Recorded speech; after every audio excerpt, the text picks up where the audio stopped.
Halo guys, selamat bertemu kembali di Akur Channel.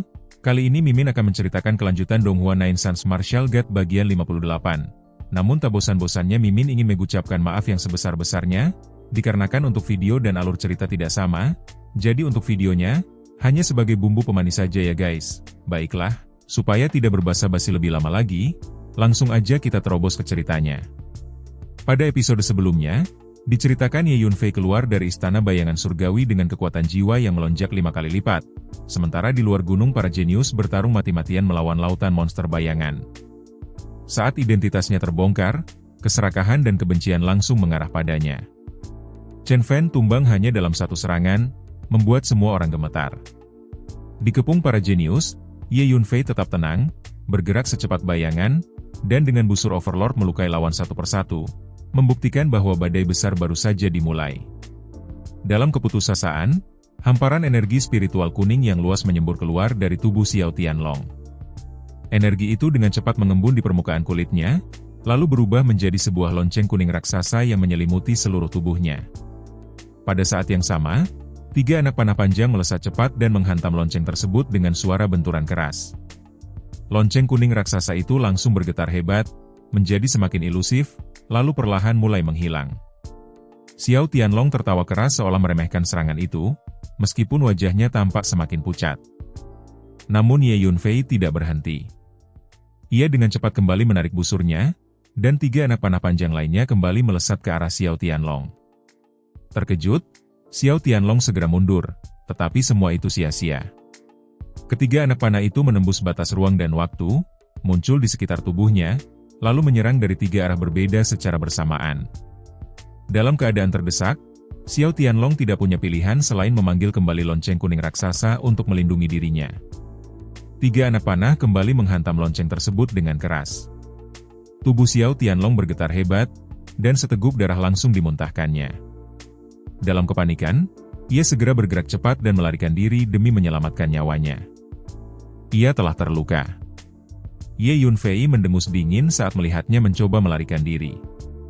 Tanpa ragu, ia kembali mengarahkan busur penguasa ke arah Xiao Tianlong dan menarik tali busurnya sekali lagi. 3 anak panah panjang kembali ditembakkan. Kali ini, sebelum Xiao Tianlong sempat membentuk lonceng pelindung, ketiga anak panah itu telah menghantam tubuhnya dengan keras. Jeritan kesakitan terdengar saat kedua bahunya dan perutnya tertembus, meninggalkan 3 lubang berdarah yang mengerikan. Ye Yunfei kemudian mengarahkan busurnya dengan tenang ke arah Xiao Tianlong, seolah menilai hasil serangannya. Wajah Xiao Tianlong memucat, rasa takut jelas terlihat di matanya. Para jenius muda lain yang menyaksikan kejadian itu juga menjadi sangat waspada dan tanpa sadar menjauh. Luo Qingwu, Huang Yitian, Zhang Chang, dan yang lainnya menunjukkan ekspresi enggan, tetapi tak seorang pun berani maju lagi. Bahkan teknik pertahanan terkenal lonceng langit dan bumi milik klan Xiao pun tidak mampu menahan serangan busur Ye Yunfei. Busur di tangan pemuda itu terasa terlalu aneh dan menakutkan. Shang Guanfeng pun memilih diam. Xiao Tianlong mendengus dingin dan berbalik untuk pergi. Ia telah terluka parah dan memahami bahwa bertahan lebih lama hanya akan memperburuk keadaan. Namun langkahnya terhenti ketika Ye Yunfei dengan tenang menghentikannya. Xiao Tianlong berhenti di tempat, wajahnya dipenuhi amarah yang tertahan. Ye Yunfei mengingatkan bahwa sebelumnya Xiao Tianlong berniat membunuhnya, dan kini setelah tidak mampu menang, ia tidak bisa begitu saja pergi seolah tidak terjadi apa-apa. Dengan senyum dingin, Ye Yunfei kembali mengangkat busur penguasa dan mengarahkannya ke Xiao Tianlong.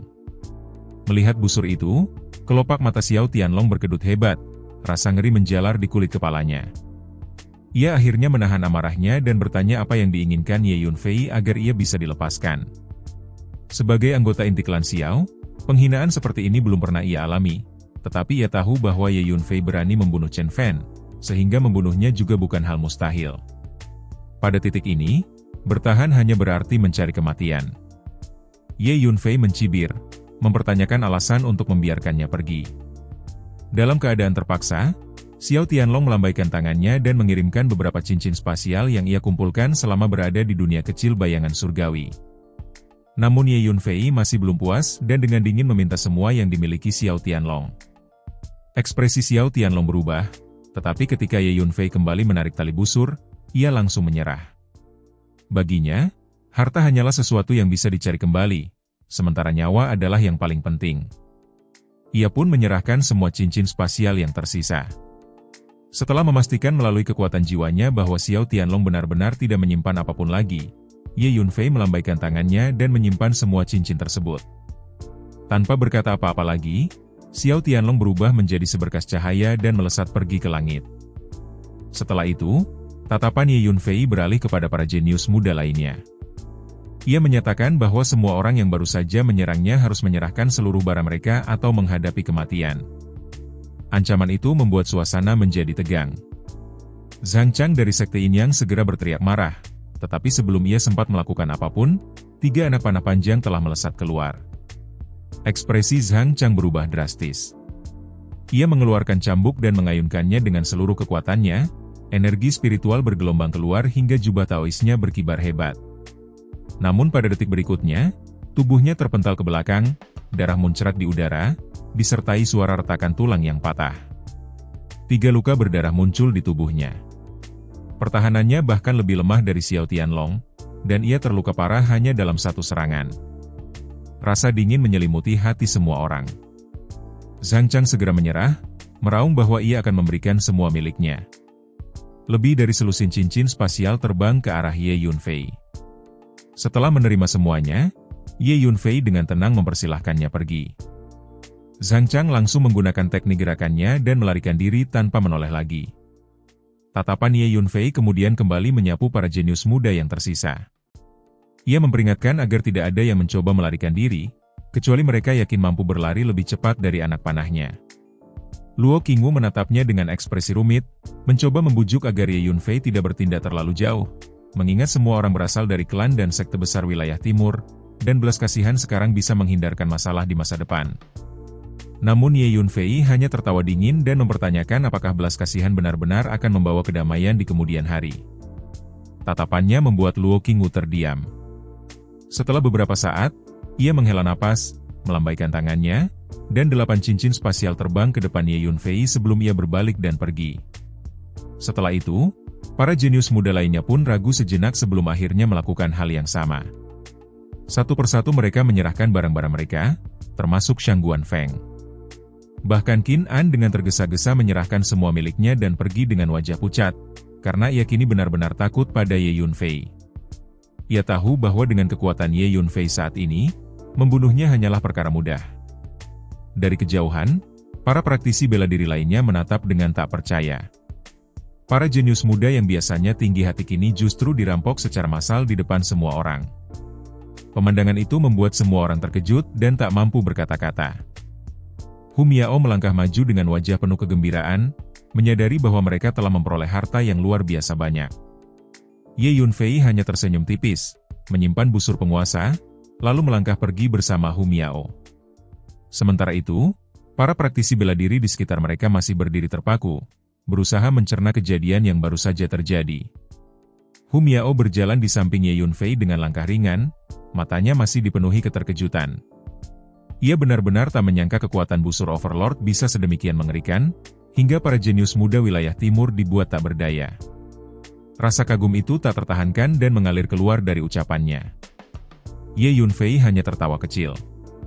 Dalam pandangannya, hal itu wajar. Klan bayangan surgawi di masa lalu adalah klan super yang namanya mengguncang langit dan bumi. Harta karun rahasia milik klan semacam itu jelas bukan sesuatu yang bisa disejajarkan dengan harta biasa.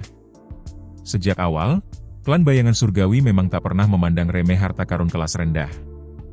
Hu Miao mengangguk setuju, lalu dengan rasa ingin tahu menanyakan tujuan mereka selanjutnya. Ye Yunfei menjawab dengan tenang bahwa mereka akan berkeliling dunia kecil bayangan surgawi untuk memetik lebih banyak tanaman obat. Dunia kecil ini kaya energi spiritual dan hukum alamnya utuh, sehingga melahirkan banyak tumbuhan spiritual langka. Selain itu, dunia kecil bayangan surgawi hanya dibuka selama 6 hari. Setelah waktu itu habis, semua orang yang berada di dalamnya akan dipaksa keluar tanpa kecuali.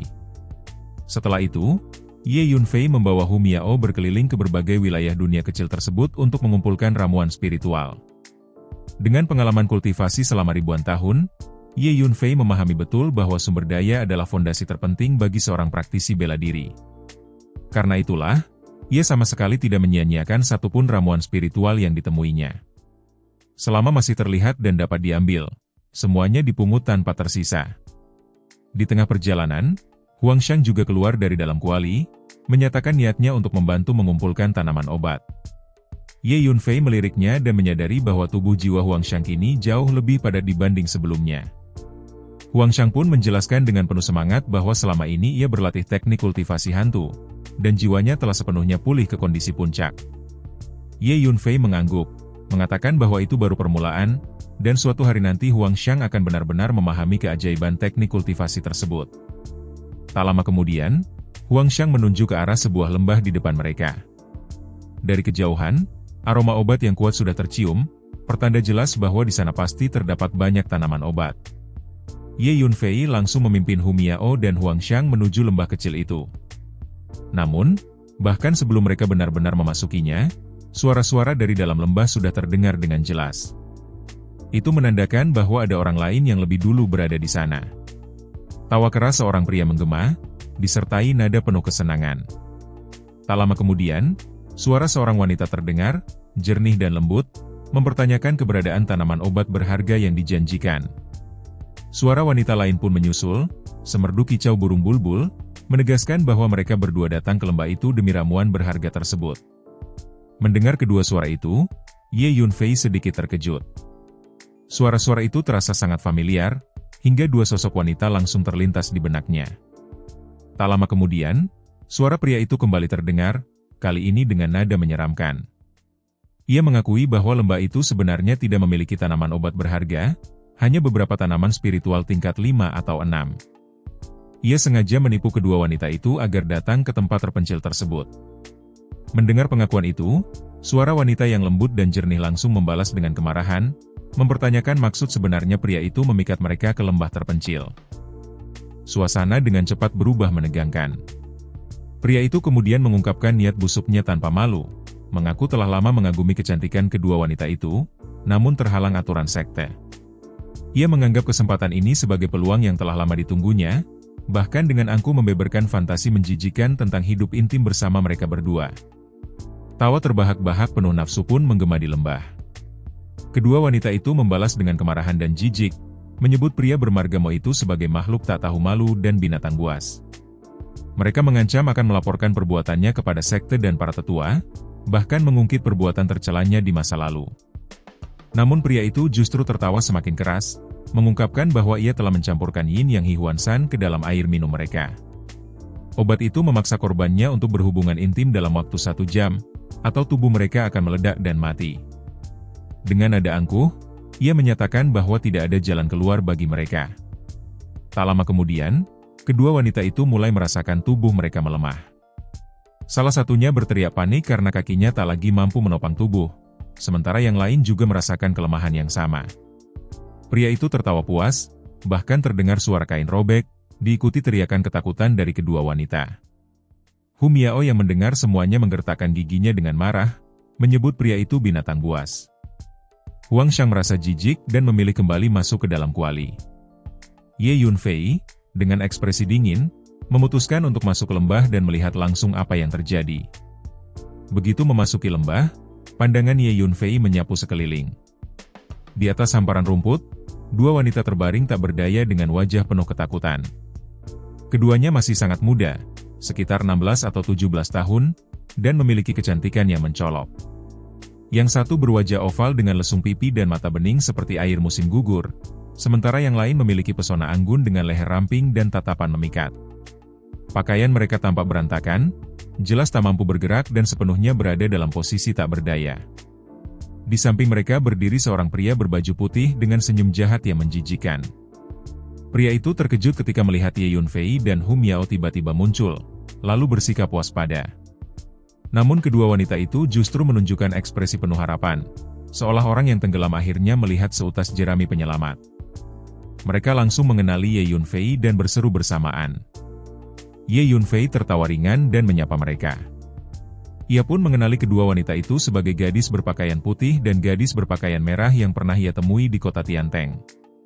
Keduanya juga pernah mengikuti kompetisi alkimia Kekaisaran Qin dan meraih hasil yang cukup baik. Ia tak pernah menyangka akan bertemu mereka lagi di tempat seperti ini. Pria berbaju putih itu segera berteriak agar Ye Yunfei tidak ikut campur.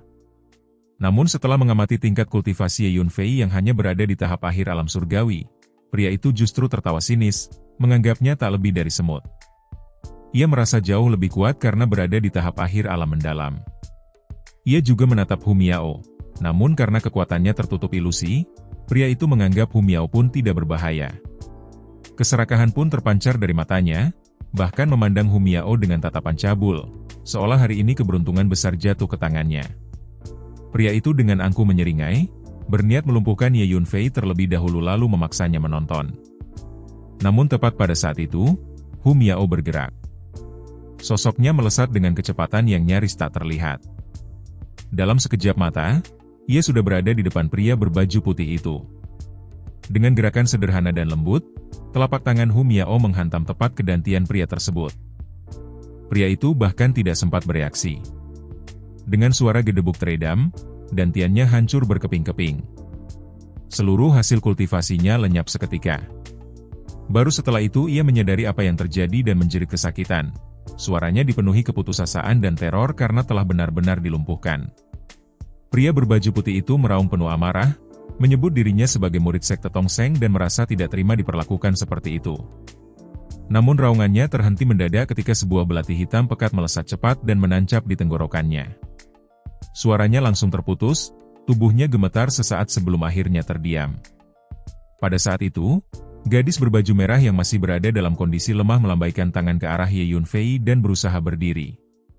Ye Yunfei segera menghentikannya agar tidak bergerak sembarangan, lalu mengeluarkan pil spiritual dan menyerahkannya kepadanya sebagai penawar. Gadis berbaju merah itu tampak lembut dan lemah, namun tatapannya membawa campuran celaan dan penghinaan, seolah menyalahkan Ye Yunfei karena tidak segera membantunya. Ye Yunfei mengerutkan kening, tetapi tetap mengulurkan tangan untuk membantu gadis itu berdiri. Tak disangka, begitu tangannya tersentuh, gadis berbaju merah itu seperti orang tenggelam yang menemukan tali penyelamat. Ia langsung memegang erat tangan Ye Yunfei tanpa mau melepaskannya. Entah dari mana kekuatan itu muncul, tubuhnya tiba-tiba bergerak sangat cepat dan dalam sekejap ia sudah melompat ke pelukan Ye Yunfei. Tubuhnya yang lembut dan harum langsung melingkar erat, memeluk seperti gurita sambil terus menggesekkan tubuhnya. Napasnya membawa aroma manis selembut anggrek, namun panasnya luar biasa. Saat napas itu menyentuh leher dan telinga Ye Yunfei, sensasi geli menjalar hingga ke tulang, hampir membuatnya kehilangan ketenangan. Pada saat itulah Ye Yunfei menyadari bahwa gadis itu berada di bawah pengaruh afrodisiak. Belum sempat ia bereaksi, tubuhnya kembali menegang ketika kelembutan lain menerkam dari belakang. Gadis berbaju putih telah memeluknya erat, tubuhnya menempel di punggung Ye Yunfei, dengan dua kaki panjang melingkari pinggangnya. Ye Yunfei hanya bisa tersenyum pahit dalam hati, menyadari bahwa masih ada satu orang lagi yang terkena efek obat tersebut. Dalam keadaan itu, Ye Yunfei terjebak di antara dua gadis yang berpenampilan acak-acakan, satu di depan dan satu di belakang, keduanya memeluk dan membelainya tanpa kendali. Ia bisa merasakan suhu tubuh mereka semakin panas dari detik ke detik. Akhirnya, ia memanggil Hu Miao untuk segera membantu memisahkan mereka. Hu Miao yang sejak tadi menutup mulut sambil tertawa, akhirnya maju setelah mendengar panggilan itu. Dengan kerja sama keduanya, Ye Yunfei dan Hu Miao akhirnya berhasil memisahkan kedua gadis yang sudah berada dalam keadaan hampir histeris tersebut. Namun bahkan setelah dipisahkan, keduanya masih berusaha menyerbu kembali dari kedua sisi, mencoba menjatuhkan Ye Yunfei. Untungnya, kali ini Ye Yunfei sudah siap secara mental dan dengan mudah menghindar menggunakan teknik pergerakannya. Ye Yunfei kemudian meminta Hu Miao memberikan masing-masing satu ramuan ajaib. Setelah meminumnya, kedua gadis itu perlahan menjadi tenang dan akhirnya tertidur. Saat suasana kembali hening, Ye Yunfei baru menyadari bahwa pakaiannya telah robek di sana-sini, wajah dan lehernya dipenuhi bekas lipstik merah terang, bahkan terdapat dua baris bekas gigitan jelas di bahu kirinya. Huangxiang muncul kembali dan menjelaskan bahwa kedua gadis itu telah diracuni bubuk harmoni yin yang.